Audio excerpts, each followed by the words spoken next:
take away the supernatural, and what remains is the unnatural.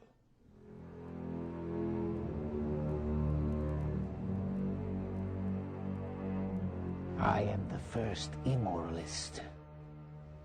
One day, my name will be associated with the memory of something tremendous. A crisis without equal on earth, the most profound collision of conscience, a decision that was conjured up against everything that had been believed, demanded, hallowed so far. I am no man. I am dynamite. My truth is terrible, for no one so far has called lies truth. I was the first to discover truth. The concept of sin was invented as a form of torture. The concept of free will was invented to confuse the instincts. The concept of good was invented to make man side with what is weak, with failure, with suffering of itself. All these things deserve to perish. I must confront humanity with the most tremendous task that has ever been demanded of it. Religion is for the rabble. Only the few who understand me understand that only we are the premature births of an unproven future. We are new, nameless, self-evident, stronger, more audacious. We are the supreme achievement beyond mere modern man, beyond mere good and evil. We have annihilated morality. We are the overman, the superman. God is dead, and we have killed him. God is dead, beyond good and evil. These catchy phrases have been swallowed whole by the so-called intellectuals ever since they were first uttered by Friedrich Nietzsche, the madman who unfortunately turned out to be the most influential philosopher in the modern world.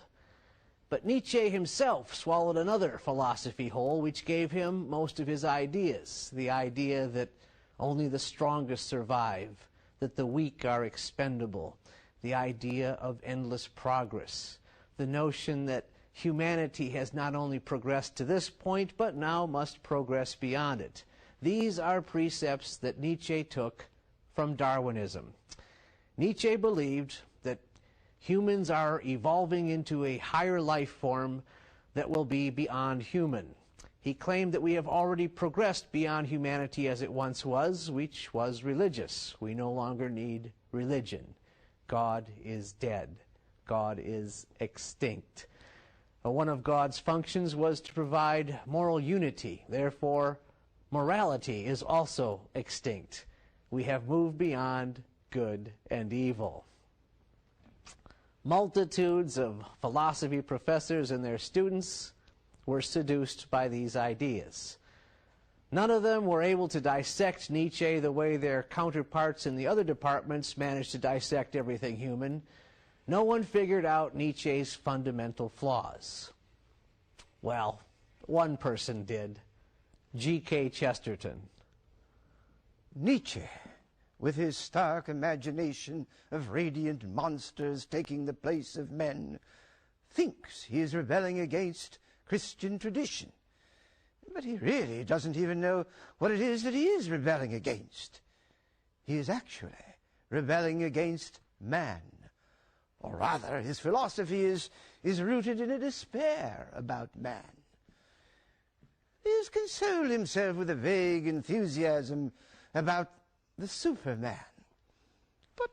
But what is really meant by this expectation of a superior organism?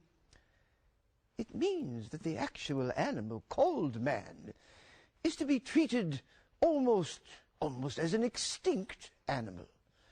He is a fossil walking the streets, a sort of appendix of the cosmos, a superfluous organ. Man has survived evolution only to prove that he has no survival value. He is a cosmic disease, a sort of astral appendicitis. He must be improved upon, simplified, to make way for a new and nameless superhuman being. But what does this simplified Superman look like? Certainly a man is not a complete man without a nose. But for anything anybody knows about Superman, they may be better off without noses. Noses may be nests for germs, or the noise of the blowing of noses may disturb the delicate nervous organism of that strong man of the future, who is to be the master of us all. The modern philosopher is not trying to get rid of the troubles of men. He is trying to get rid of men because they are the troubles of the philosopher. One of the most overlooked points about Nietzsche that Chesterton does not overlook is the fact that Nietzsche was an aristocrat. It explains in part why he despised the common man. Aristocracy is not a system, it's an accident. It's what happens when a small group of people have too much money, which prevents them from doing honest work. Chesterton says that aristocracy is a rebellion of the rich against the poor. This elite group of people have the mistaken notion that their money and their power also automatically includes good ideas. Nietzsche admired the strong and despised the weak. But ironically, he was not the sort of man that he praised. He was a weak man. He was, says Chesterton, a frail, fastidious, and entirely useless anarchist. His whole work is shot through with the pangs and fevers of his physical life. And yet he had a curious hatred of the weak, which extended to all humanity. He said, we need the overman, the superman. Man is a thing that must be surpassed. In one sense, the remark is most Christian and orthodox. But unless you have a permanent standard of good, how do you know when he has been surpassed? I am going to do what has never been done before. I am going to contradict as no one has ever contradicted before. I am going to invert all values. I am going to free everyone from the straitjacket of morality. The love of the untried is truly the love of nothing. Nihilism is standing at the door. The triumph of nihilism is inevitable. The highest values have lost their value. Morals have lost their purpose. The past must be broken up. Nihilists, as their name implies, have nothing to revolt about. In all ages, the wisest have always agreed in their judgment of life. It is no good. Every high civilization decays by forgetting obvious things. Our generation, in a dirty, pessimistic period, has blasphemously underrated the beauty of life and cravenly overrated its dangers. Your life is intolerable without immortality. But why should not your life be intolerable? You say a good cause justifies any war. I say a good war justifies any cause. One must have chaos within, that one may give birth to a dancing star. Nietzsche had a wonderful poetic wit and is one of the best rhetoricians of the modern world. He had a remarkable power of saying things that master the reason for a moment by their gigantic unreasonableness. Nietzsche's language is striking and seductive, but his tone is always scornful. He treated mankind with endless scorn, with superior sarcasm. He could sneer, but he could not laugh. And his followers are much the same. Chesterton observes, no one has ever met a jolly Nietzscheite. It is strange that Nietzsche preached a gospel of hardness. Why is that strange? because Chesterton says to preach anything is to give it away. It's an act of altruism. Why should Nietzsche care that we should learn that the strong will prevail over the weak? It's all inevitable. Why should he care that there must be an inversion of values and that we should know about it? It's going to happen anyway. Why does it matter if it happens sooner rather than later? It's all part of the natural process. What's the advantage of knowing? Maybe it bothered Nietzsche that he wasn't getting his message across. Maybe it bothered him that it didn't matter one way or the other. Maybe it bothered him that God was dead. Something bothered him because he went mad. He spent the last 11 years of his life in an insane asylum. He died in 1900, the year that G.K. Chesterton began his career as a writer. Some say that Nietzsche went mad as a result of getting syphilis. Maybe, but what they leave out of that story is how he got syphilis. He purposely infected himself. He intentionally visited a prostitute that he knew had the disease. Now, visiting a prostitute already demonstrates a certain loss of clear thinking, but deliberately visiting a prostitute with the scheme that Nietzsche had in mind is not the act of a sane man. Nietzsche attempted to act out his principles with a strange and pitiful audacity. He embraced immorality like an austere and difficult faith. He urged himself to lust and cruelty with the same tremulous enthusiasm with which a Christian urges himself to purity and patience. He struggled as a monk struggles with bestial visions and temptations, but he was fighting against the ancient necessities of honor and justice and compassion. Some say that Nietzsche's mental break actually came when he saw a man in the street beating a horse mercilessly. That may be true, but if it is true, it also proves that Nietzsche did not believe his own philosophy. Why the sudden compassion for a horse? Where was the hardness that he had preached? But Chesterton has another explanation for Nietzsche's madness.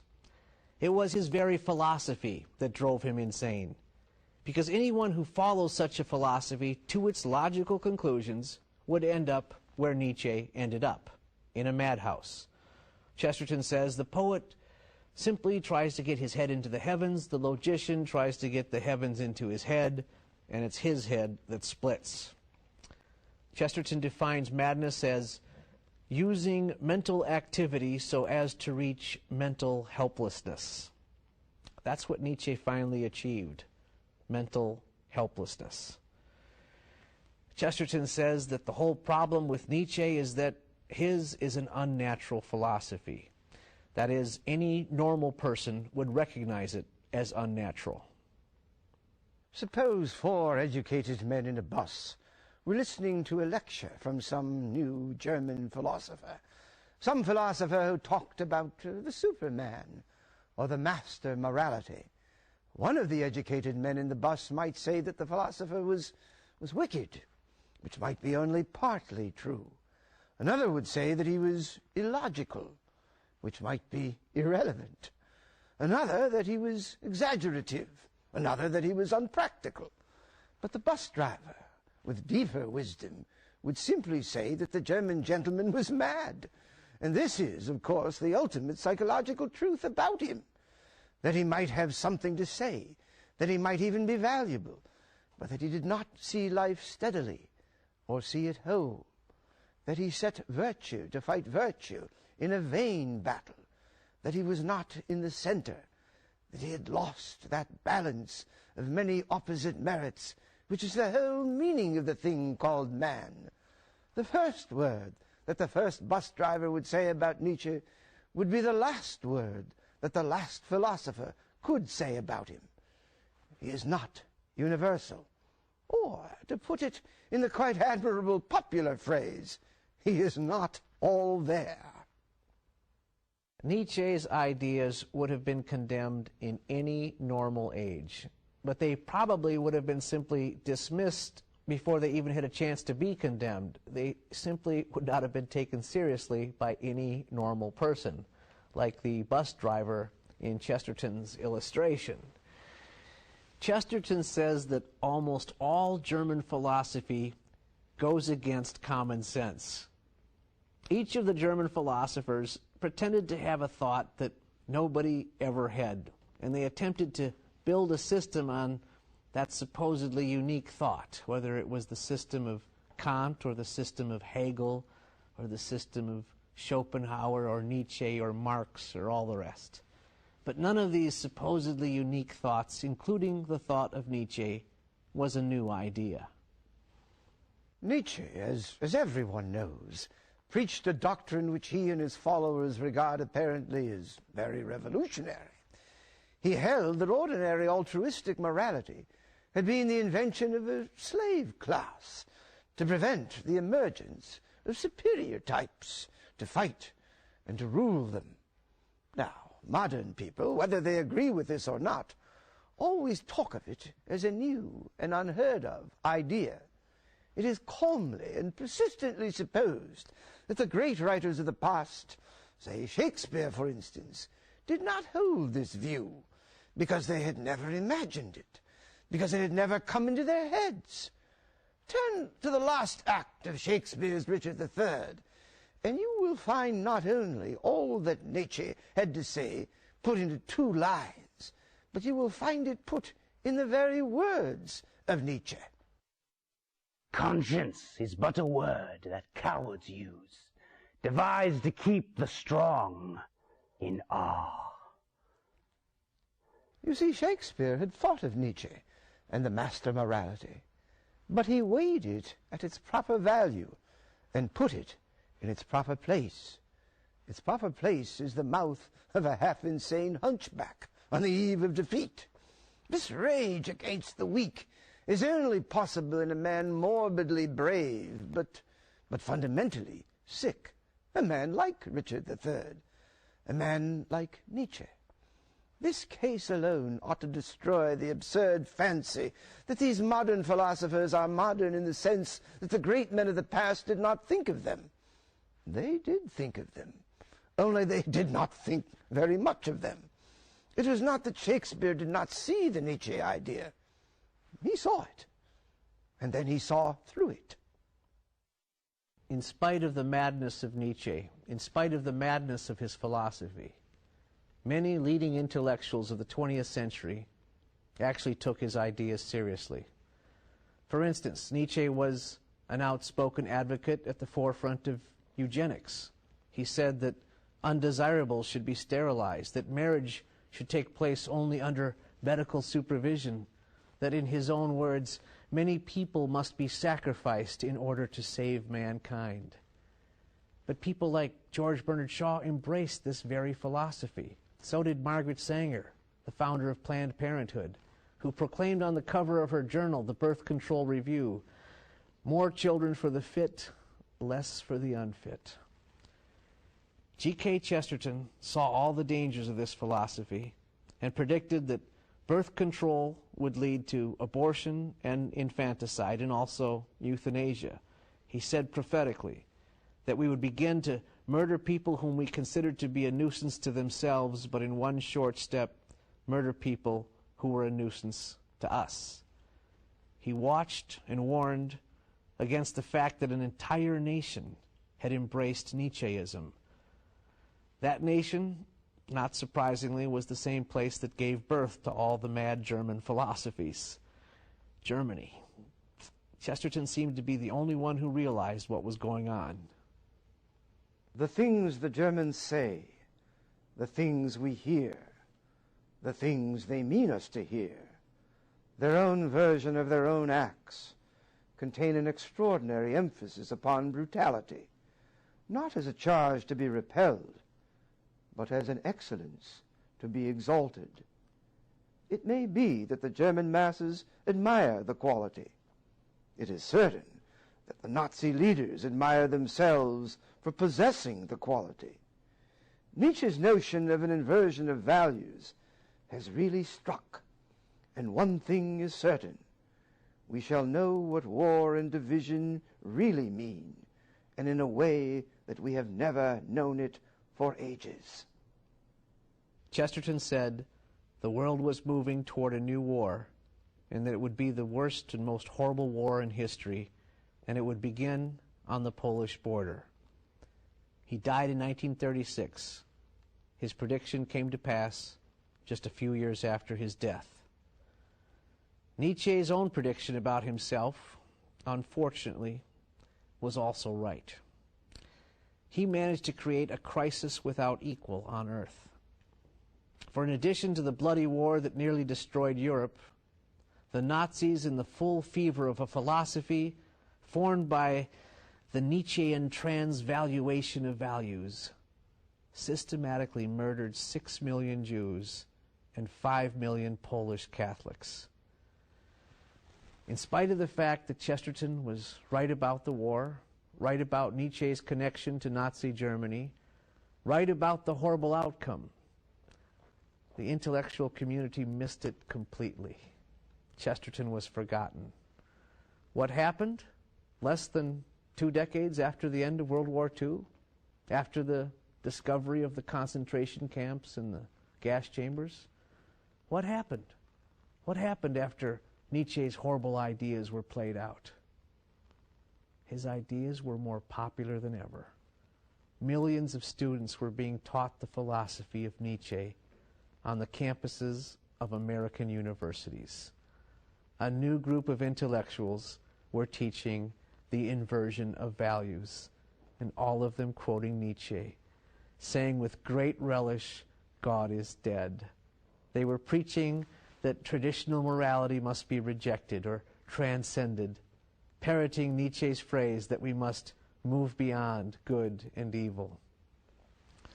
The next 2 generations were taught the madness of Nietzsche, but they were prevented from ever hearing about the common sense of G.K. Chesterton. They never knew that G.K. Chesterton had answered all of the insane arguments of Friedrich Nietzsche. Nietzsche offers to lift us yet further above the beasts by abolishing the only thing that at present lifts us at all above the beasts, the sense of sin. Nietzsche wanted to deny God because he wanted to deny sin. And even today, no one wants to talk about God because no one wants to talk about sin, which is the whole reason for our separation from God. Nietzsche thought himself very bold by trying to turn Christian civilization on its head. He boasted that he had done things with the language that no one else had ever done. When he wasn't announcing the death of God, he was proclaiming that God was a devil. It was God himself who, at the end of his day's work, lay down as a serpent under the tree of knowledge. Thus, he recuperated from being God. The devil is merely the leisure of God on that 7th day. But G.K. Chesterton used imagery that matched Nietzsche's audacity in ways that Nietzsche could never have imagined. Christianity is the only religion on earth that has felt that omnipotence made God incomplete. Christianity alone has felt that God, in order to be wholly God, must have been a rebel as well as a king. Alone of all creeds, Christianity has added courage to the virtues of the Creator. For the only courage worth calling courage must necessarily mean that the soul passes a breaking point, and yet does not break. In this, indeed, I approach a matter more dark and awful than it is easy to discuss, and I apologize in advance if any of my phrases fall wrong or seem irreverent, touching a matter which the greatest saints and thinkers have justly feared to approach. But in that terrific tale of the Passion, there is a distinct emotional suggestion that the author of all things, in some unthinkable way, went not only through agony, but through doubt, In the Garden of Eden, Satan tempted man, but in the Garden of Gethsemane, God tempted God. He passed in some superhuman manner through our human horror of pessimism. When the world shook and the sun was wiped out of heaven, it was at the cry from the cross, the cry which confessed that God was forsaken of God. And now let the revolutionists choose a creed from all the creeds, and a God from all the gods of the world. They will not find another God who has himself been in revolt. Nay, the matter grows too difficult for human speech. But let the atheists themselves choose a God. They will find only one divinity who ever uttered their isolation, only one religion in which God seemed for an instant to be an atheist. Nietzsche, for all his originality and poetic blasphemy, could not even come close to the boldness and beauty of Chesterton, who picks up the gauntlet thrown down by the German philosophers and casts it back in their faces, turning their own words inside out. Let the atheists choose a God.